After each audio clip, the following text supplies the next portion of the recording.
میرا نام عروج ہے۔ میں ایک بہت بڑے زمیندار کی بیٹی ہوں۔ میری عمر 19 سال تھی۔ میں اپنے خاندان کی سب سے خوبصورت لڑکی تھی۔ ہم اپنے گاؤں کے بہت بڑے زمیندار تھے۔ یہی وجہ تھی کہ میرے بابا کی سارے گاؤں میں بہت عزت تھی۔ ہمارے گاؤں کے قریب ایک چھوٹا سا بازار تھا۔ میں اکثر وہاں جاتی رہتی تھی۔ ایک بار میں بازار گئی اور کچھ سامان لینے کے بعد میں گھر واپس آ رہی تھی کہ اچانک کسی نے میرے منہ پر رومال رکھا، جس کی وجہ سے میں بے ہوش ہو گئی اور وہ مجھے گاڑی میں بٹھا کر اپنے ساتھ لے گئے۔ اس بات کو 2 دن گزر گئے۔ مجھے کچھ ہوش نہ تھا کہ میں کہاں ہوں۔ میری ماں اور بابا میرے لیے بے حد پریشان تھے کیونکہ میں اپنے گھر سے غائب تھی۔ اس بات کو اب 48 گھنٹے گزر چکے تھے۔ بابا نے صبح سے صرف حویلی ہی نہیں بلکہ سارا گاؤں چھان مارا تھا، پر میری کوئی خبر نہیں تھی۔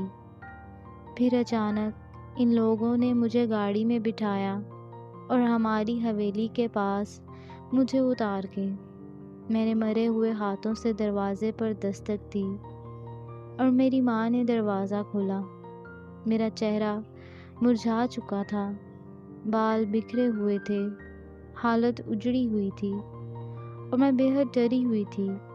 میرے بابا اور ماں میری اس حالت کو دیکھ کر ڈر سے گئے۔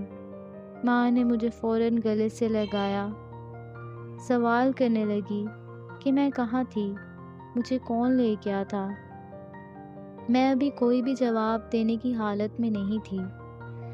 میری ماں مجھے بار بار کرنے لگتی اور زاروں تار رونے لگتی۔ میرے بابا نے اپنے جذبات اور حواس پر قابو رکھا اور میری ماں سے کہا کہ مجھے سب کی نظروں سے بچا کر کمرے میں لے جائے، پر ایسا کرنے سے پہلے میری چچی اور چچا نے یہ منظر دیکھ لیا جو پہلے سے ہی ہم لوگوں کے خلاف تھے۔ میرا یوں گھر سے اکیلے جانے پر چچا بہت باتیں کیا کرتے تھے، اور آج مجھے اس حالت میں میری چچی نے دیکھا تو شور مچانے لگی۔ میری دادی بھی وہاں آ گئی جو صرف انہی کی حمایتی تھی۔ چچا اور چچی کے الفاظ ہم سب کے سینے چھلنی کرنے لگے۔ غضب ہو گیا، دیکھو یہ لڑکی کہاں منہ کالا کر کے آ گئی ہے۔ میری ماں نے انہیں کوئی جواب نہ دیا اور روتے ہوئے مجھے میرے کمرے میں چھوڑ آئیں۔ میرے چچا نے یہ بات سارے گاؤں میں آگ کی طرح پھیلا دی کہ کوئی چودھری حمید کی بیٹی کو اٹھا کر لے گیا تھا اور پھر دروازے پر پھینک گیا۔ میری زبان کو جیسے تالا لگ گیا تھا۔ میں اب تک صدمے میں تھی۔ میری ماں اور بابا مجھ سے سوال کرنے لگے، پوچھنے لگے کہ وہ کون تھا۔ میرا ایک ہی جواب تھا اور وہی سچ تھا۔ میں نہیں جانتی تھی کہ وہ کون تھا۔ اس نے اپنا چہرہ کالے نقاب میں چھپا رکھا تھا۔ میں نے صرف اس کی آنکھیں دیکھی تھیں، پر میرا یقین کریں، میں جیسے گئی تھی ویسے ہی واپس آئی ہوں۔ میری عزت محفوظ ہے۔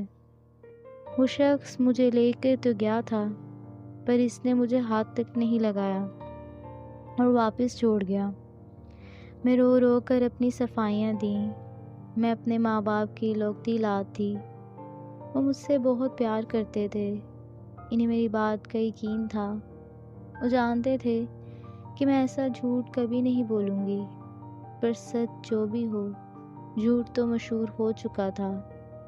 بابا نے قسم کھائی تھی کہ میں ایک بار کسی طرح پہچان کر کے بتا دوں کہ وہ شخص کون ہے تو وہ اس شخص کے ٹکڑے ٹکڑے کر ڈالیں گے۔ مجھ پر دباؤ ڈالنے لگے کہ میں پہچان کر کے انہیں جلدی بتاؤں، پر مجھے کچھ سمجھ نہیں آ رہا تھا۔ میں دن رات روتی رہتی۔ کسی کی آنکھیں دیکھ کر اس کی شناخت کرنا میرے لیے تقریباً ناممکن تھا۔ بابا بھی میری مشکل سمجھ تو گئے تھے اور اب ہم سب ایک اور بڑی مصیبت میں پھنس گئے تھے۔ میری چاچی دن رات مجھے طعنے دیتی تھیں، میرے لیے ایسے الفاظ استعمال کرتی کہ جن کو سن کر میرا دل خون کے آنسو رونے لگتا۔ میری ماں بھی دن رات روتی رہتی، بابا کو بھی لوگ باتیں سناتے۔ وہ بیمار رہنے لگے تھے اور دل کے مریض بن گئے تھے۔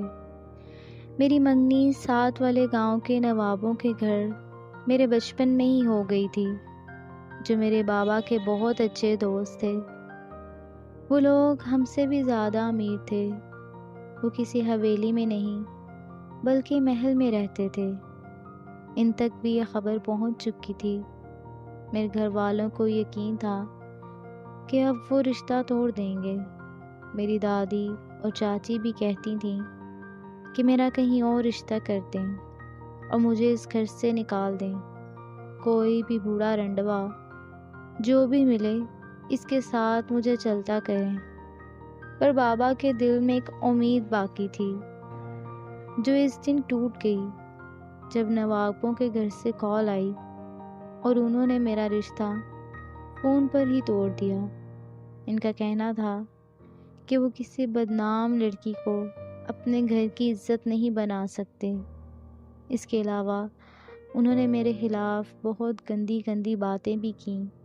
میرے بابا نے انہیں سمجھایا کہ آپ نے جو سنا وہ پورا سچ نہیں ہے۔ ہاں، میری بیٹی 2 دن گھر سے غائب ضرور رہی ہے، مگر اس کا دامن بالکل پاک ہے۔ مگر انہوں نے میرے بابا کی ایک نہ سنی اور رشتہ توڑ دیا۔ اس کے بعد تو بابا صرف بستر کے ہی ہو کے رہ گئے تھے۔ ماں چھپ چھپ کے روتی رہتی تھی۔ میری حالت تو کسی زندہ لاش کی طرح ہو گئی تھی۔ میری چاچی اور دادی کے طعنے بھی بڑھ گئے تھے۔ وہ کہتی تھیں اب مجھے کبھی بھی کوئی بیانے نہیں آئے گا اور میں ماں باپ کی دہلیز پر ہی اس بدنامی کی وجہ سے ساری زندگی بیٹھی رہ جاؤں گی۔ میں نے بھی قبول کر لیا تھا کہ میں ایک بد نصیب لڑکی ہوں، جو پاک دامن ہونے کے باوجود ان کے لیے وبال جان بن بیٹھی ہوں۔ سب خاندان والے بھی میرے بابا کو باتیں سناتے کہ تمہاری بیٹی نے جو قدم اٹھایا ہے، اس سے پہلے خاندان کی کسی لڑکی نے یہ ہمت نہیں کی۔ بہتر یہی ہے کہ اس کی شادی جلدی سے کہیں کر دو، کیونکہ خاندان میں اب تمہاری بیٹی کو بیانے کوئی نہیں آئے گا۔ جو بھی رشتہ آئے ہاں کر کے اس لڑکی کو گھر سے چلتا کرو۔ میرے بابا سر جھکا کر ان کی باتیں سن کر گھر آ جاتے۔ آج کل وہ لوگ بہت زیادہ باتیں کر رہے تھے۔ پھر ایک دن ہمارے گھر 2 عورتیں آئیں۔ ان کا تعارف ان کے سلام کرنے کے انداز اور کپڑوں نے کروا دیا تھا۔ وہ ہمارے مزارع تھے۔ وہ دونوں میری ماں سے ملنے آئی تھیں۔ ماں نے ان سے پوچھا کہ وہ کس سلسلے میں آئی ہیں، تو انہوں نے تھوڑی تمہید باندھی اور بات شروع کی۔ بیگم صاحبہ، ویسے تو ہم آپ کے نوکر ہیں، ہمیشہ کچھ مانگنے کے لیے ہی آتے ہیں۔ آج بھی یہی کرنے آئے ہیں۔ ہم اپنے بیٹے کے لیے آپ کی بیٹی کا رشتہ مانگنے آئے ہیں۔ ہم اس قابل تو نہیں، پر میرا بیٹا بہت اچھا ہے، پڑھا لکھا ہے، یونیورسٹی سے پڑھائی کی ہے اس نے، شہر میں گھر بنایا ہے اور وہیں رہتا ہے، اور اچھا خاصا کماتا بھی ہے۔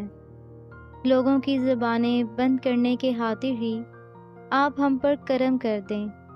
چھوٹی بیوی یہاں سے دور چلی جائیں گی تو لوگ باتیں بنانا بھی چھوڑ دیں گے۔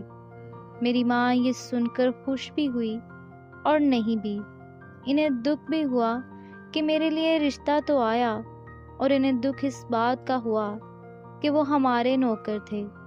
پھر انہوں نے دل پر پتھر رکھ کر بابا سے بات کی، تو وہ بھی خاندان اور گاؤں والوں کی باتیں سن سن کر تنگ آ چکے تھے، اور نہ چاہتے ہوئے بھی اس رشتے کے لیے راضی ہو گئے، کیونکہ یہی اس مشکل کا حل تھا۔ میری چچی اور دادی تو حیران رہ گئی، بھلے ہی کسی نوکر کے بیٹے کا ہی صحیح، پر میرے لیے رشتہ آ گیا اور میں اب شادی کر کے شہر جاؤں گی۔ میرے بابا نے سادگی سے ہی 1 ہفتے کے اندر میرا نکاح پڑھوا دیا۔ اس لڑکے کا نام بابر تھا۔ وہ مجھے اپنے ساتھ شہر لے آیا۔ میں اپنے کمرے میں دلہن بنی بیٹھی تھی جب بابر میرے سامنے آ کر بیٹھا اور کہنے لگا کہ وہ بہت خوش قسمت ہے، وہ میرا بہت خیال رکھے گا، میں اس کے ساتھ محفوظ ہوں اور اب مجھے خوش رہنا ہے۔ اس نے یہ سب کہنے کے بعد میرا گھونگھٹ اٹھایا اور میں نے اسے ایک نظر دیکھا، اور جیسے ہی میری نظر بابر کی آنکھوں پر پڑی، میرے دل کو جھٹکا سا لگا۔ اس نے میری حیرانگی کی وجہ پوچھی۔ میرا کہنا تھا کہ میں نے اسے کہیں دیکھا ہے، پر وہ کہنے لگا کہ یہ کیسے ممکن ہے، پر میں اس کی آنکھوں میں ایک ڈر اور عجیب سا احساس دیکھ چکی تھی۔ وہ گھبرا گیا تھا، مجھ سے نظریں چرا رہا تھا۔ میں نے دوبارہ بابر کو دیکھا اور اپنے دماغ پر زور دینے لگی۔ تم وہی ہو نا جو اس دن مجھے گاڑی میں بٹھا کر لے کر گئے تھے؟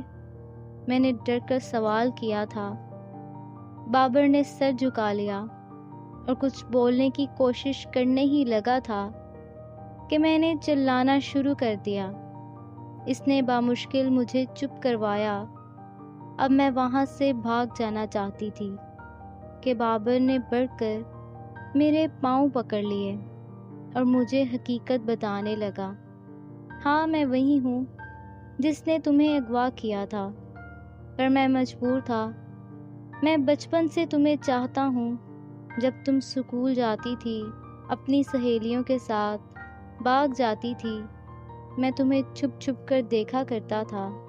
تمہیں اپنا ہمسفر بنانا چاہتا تھا، پر میں جانتا تھا کہ اگر تب ہم تمہارے گھر رشتہ بھیجتے تو تمہارا باپ ہم سب کو جان سے مروا دیتا، پر ہمیں کبھی تمہارا رشتہ نہ دیتا۔ اس لیے مجھے یہ سب کرنا پڑا۔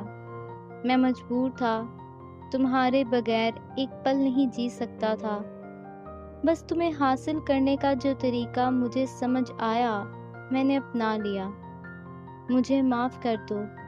اس نے روتے ہوئے ہاتھ جوڑ کر مجھ سے معافی مانگی۔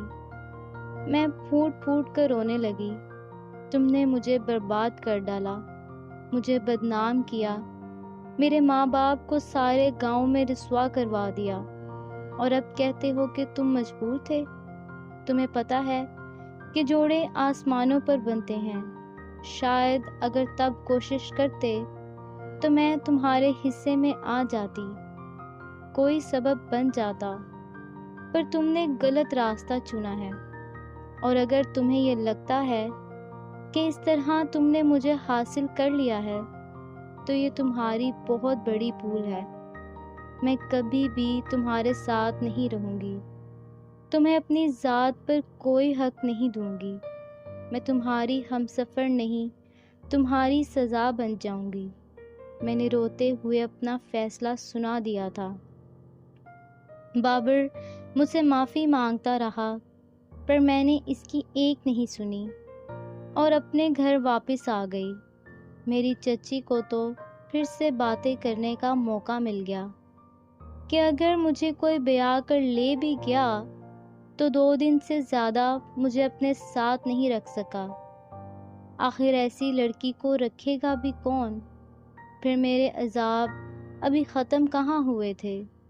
میں نے اپنی ماں اور بابا کو یہ بھی نہیں بتایا کہ وہ بابر تھا، کیونکہ بابا نے قسم کھائی تھی کہ وہ اس انسان کو زندہ نہیں چھوڑیں گے۔ بابا ایک بار پھر سے پریشان رہنے لگے، کیونکہ بابر اب ان کا داماد تھا۔ اب اگر وہ بابر کو کوئی نقصان پہنچائیں گے تو ایک بار پھر سے خاندان والے ان کا جینا دشوار کر دیں گے۔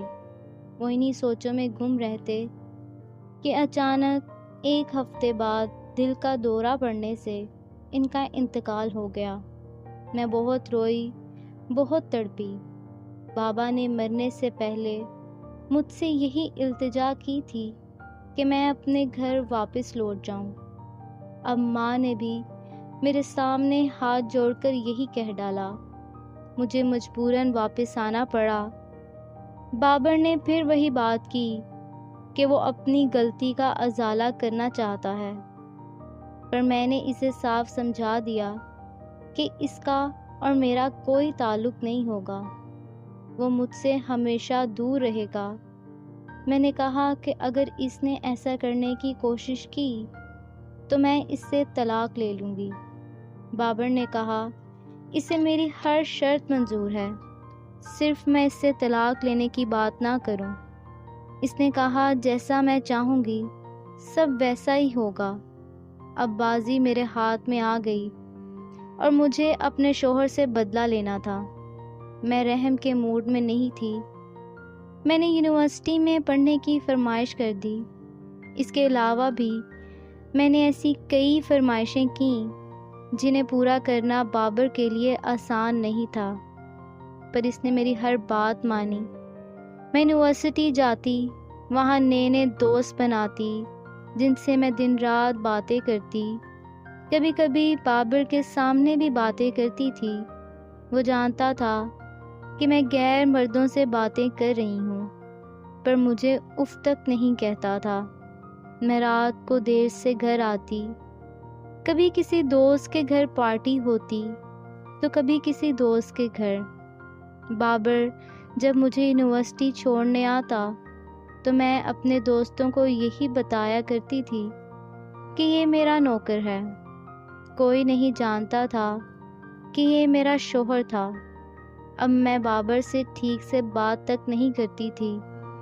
وہ میری ہر ضرورت کا خیال رکھتا تھا، جو مانگتی تھی حاضر کرتا تھا، گھر کے کام بھی خود کر لیتا تھا۔ میں اپنی شخصیت سے بالکل بدل گئی تھی۔ کوئی گاؤں کا شخص مجھے دیکھتا تو یقین ہی نہ کرتا کہ میں گاؤں کی رہنے والی معصوم لڑکی ہوں۔ 5 سال گزر گئے۔ میں نے بابر کو ابھی تک اپنے شوہر کے روپ میں قبول نہیں کیا تھا۔ اس نے مجھ سے کئی بار معافی بھی مانگی، پر میں نے اسے صاف صاف کہہ دیا کہ میں اسے کبھی معاف نہیں کروں گی۔ وہ سب کچھ برداشت کرتا رہا۔ اس بیچ مجھے ایک لڑکے سے محبت ہو گئی جو میرے ساتھ یونیورسٹی میں پڑھتا تھا۔ اس کا نام نبیل تھا اور اس کا تعلق بھی نوابوں کے خاندان سے تھا۔ اس نے مجھ سے شادی کرنے کی خواہش ظاہر کی۔ میں نے بابر سے طلاق لینے کا ارادہ کر لیا تھا۔ بابر کو یہ سن کر بہت دکھ ہوا۔ وہ روتے ہوئے میری منت کرنے لگا۔ میں نے جو کیا وہ غلط تھا، پر اب تم بھی میرے ساتھ غلط کر رہی ہو۔ جب کوئی دل سے معافی مانگ رہا ہو تو اسے معاف کر دینا چاہیے۔ میں تو اتنے برسوں سے معافی مانگ رہا ہوں اور تم اب بھی مجھے معافی نہیں سزا دے رہی ہو۔ ایسا نہ کرو۔ بابر نے مجھے بہت روکنے کی کوشش کی، پر وہ میرے فیصلے کے آگے بے بس ہو گیا۔ میں نے اس سے طلاق لے لی اور 6 ماہ میں نبیل کے ساتھ ہاسٹل میں رہی۔ میرے سارے خرچے نبیل اٹھا رہا تھا۔ میری عدت پوری ہو گئی تو میں نے نبیل سے نکاح کر لیا۔ اب وہ مجھے اپنے گھر لے جانا چاہتا تھا۔ اس کا آبائی گھر گاؤں میں تھا۔ میرے رستے میں کچھ حیران تھی کہ یہی راستہ میرے گاؤں کی طرف بھی جاتے تھے۔ ہم نبیل کے گھر پہنچے جو بہت بڑا اور خوبصورت تھا۔ میں نبیل کے گھر والوں کے سامنے کھڑی تھی۔ جب اس کی ماں نے میرا نام پوچھا تو وہاں خاموشی سی چھا گئی۔ میں بے حد خوش تھی، پر آج کے دن میں نے قسمت کا ایک ایسا رنگ دیکھا تھا کہ میں حیران و پریشان رہ گئی تھی۔ قسمت کیسے مجھے یہاں تک اتنی آسانی سے لے کر آئی، اور وہ میرے سامنے ایک کاغ کا گھڑا جلا کر اس میں مجھے دھکیلنے کی تیاری میں تھی۔ کہ میرے ساتھ کیا ہو گیا تھا؟ صرف میں ہی نہیں، وہاں کھڑا ہر شخص آج حیران تھا۔ میں اب کچھ کر بھی نہیں سکتی تھی۔ نبیل کوئی اور نہیں، وہی لڑکا تھا جس سے میری منگنی طے ہوئی تھی اور جس کے خاندان نے مجھے بدکردار اور غلط کہہ کر یہ رشتہ توڑ ڈالا تھا۔ ان 5 سالوں میں تھوڑی ضرور بدل گئی تھی، پر میری قسمت نہیں بدلی تھی۔ نبیل کے ماں باپ نے مجھے فوراً پہچان لیا اور وہی باتیں شروع کر دیں جن سے میں آج دامن بچا کر دور آ جانے کی خوشی منا رہی تھی۔ مجھے کہا گیا کہ یہ تو وہی لڑکی ہے جس کی عزت لوٹ لی گئی تھی۔ پہلے تو نبیل نے میرا ساتھ دیا کہ یہ وہ لڑکی نہیں ہے، مگر جب میں نے کہا کہ تمہارے گھر والے سچ کہہ رہے ہیں تو نبیل بھی مجھ سے بدظن ہو گیا۔ کہنے لگا کہ میں نے اس کو دھوکہ دیا ہے، اس سے اتنی بڑی سچائی چھپا کر اس کے ساتھ فریب کیا ہے۔ نبیل کے بابا بہت سخت ہیں۔ انہوں نے نبیل سے کہا کہ یا تو اس لڑکی کو ابھی اسی وقت طلاق دے دو، اور اگر طلاق نہیں دے سکتے تو ہمیشہ کے لیے اس گھر سے نکل جاؤ، دوبارہ اس گھر میں کبھی مت آنا۔ نبیل گھر والوں کے سامنے بہت مجبور ہو چکا تھا۔ اس نے سب گھر والوں کے سامنے مجھے طلاق دے دی۔ مجھ پر آج ایک اور قیامت ٹوٹ پڑی تھی۔ میں تو پوری طرح برباد ہو گئی تھی۔ اب میرے پاس کچھ نہیں تھا۔ میں واپس اپنے گھر چلی آئی، پر اب میرے گھر کا ماحول بدل چکا تھا۔ میری چچی کا راج تھا۔ میری ماں کی حیثیت وہاں محض ایک نوکرانی کی تھی۔ بابا کے جانے کے بعد وہ ہمارے حصے کی جائیداد اور زمینیں بھی اپنے نام لکھوا چکے تھے۔ امی بہت بوڑھی اور بیمار لگ رہی تھیں۔ میں اور امی اب وہاں ایک نہایت ہی خستہ حال زندگی جی رہے تھے، جس کا نہ تو کوئی مقصد تھا اور نہ ہی کوئی منزل۔ میری چچی دن رات ہمیں باتیں سناتی اور ہم سے کام بھی کرواتی۔ وقت یوں ہی گزرنے لگا اور 1 سال کے بعد بھی میری حالت یہی تھی۔ یہ بات تو اب سارے گاؤں کے ساتھ ساتھ بابر کے کانوں تک بھی جا پہنچی، اور ایک دن وہ مجھے لینے آ گیا۔ وہ پھر سے میرا ہاتھ تھامنے کو تیار تھا اور میری ماں کو بھی ساتھ لے جانے کی بات کر رہا تھا۔ بابر نے ایک بار پھر مجھ سے اور میری ماں سے ہاتھ جوڑ کر معافی مانگی۔ اس سے بھول ہو گئی تھی، خدا کے لیے مجھے معاف کر دیں۔ میں پہلے بھی بابر کے ساتھ رہ چکی تھی۔ بابر سچ میں مجھ سے بہت محبت کرتا تھا، میری ہر بات مانتا تھا۔ بس اس سے ایک غلطی ہوئی تھی، اسے اس طرح نہیں کرنا چاہیے تھا، مگر جو بھی تھا، میں نے بھی بابر کو بہت تنگ کیا تھا، بہت دکھ دیا تھا، مگر اس نے کبھی اف تک نہیں کی تھی۔ وہ اب بھی مجھے سہارا دینا چاہتا تھا۔ میں اپنے کیے پر بہت شرمندہ تھی، بابر کا سامنا بھی نہیں کرنا چاہتی تھی۔ امی نے مجھے سمجھایا، ابھی دیر نہیں ہوئی ہے، جب بابر نے ہم سے معافی مانگ لی ہے تو تم بھی بابر سے معافی مانگ لو۔ میں بالآخر بابر کے روبرو آنے کو مان گئی اور اس سے معافی مانگنے میں رو رہی تھی، بے حد شرمندہ تھی۔ اس کا کہنا تھا کہ ایک غلطی مجھ سے ہوئی ہے اور ایک تم سے، تم مجھے معاف کر دو اور میں تمہیں معاف کر دیتا ہوں۔ بابر نے اتنی آسانی سے میرے سارے مسائل کو حل کر دیا۔ اس نے مجھ سے دوبارہ نکاح کر لیا اور میری ماں کو اور مجھے لے کر شہر آ گیا۔ یہاں آ کر ہم نے اپنی ایک نئی اور الگ دنیا بسا لی۔ آخر میں بس اتنا کہوں گی کہ غلطیاں انسان سے ہی ہوتی ہیں۔ بابر سے بھی غلطی ہوئی تھی، وہ اپنے کیے پر بہت شرمندہ تھا اور اس نے معافی بھی مانگ لی تھی۔ آج میں نے اسے دل سے معاف کر دیا تھا۔ ہماری شادی کو 2 سال کا عرصہ گزر چکا ہے، ہمارا ایک بیٹا بھی ہے، اور ہم ہنسی خوشی اپنی زندگی اپنے بیٹے کے ساتھ گزار رہے ہیں۔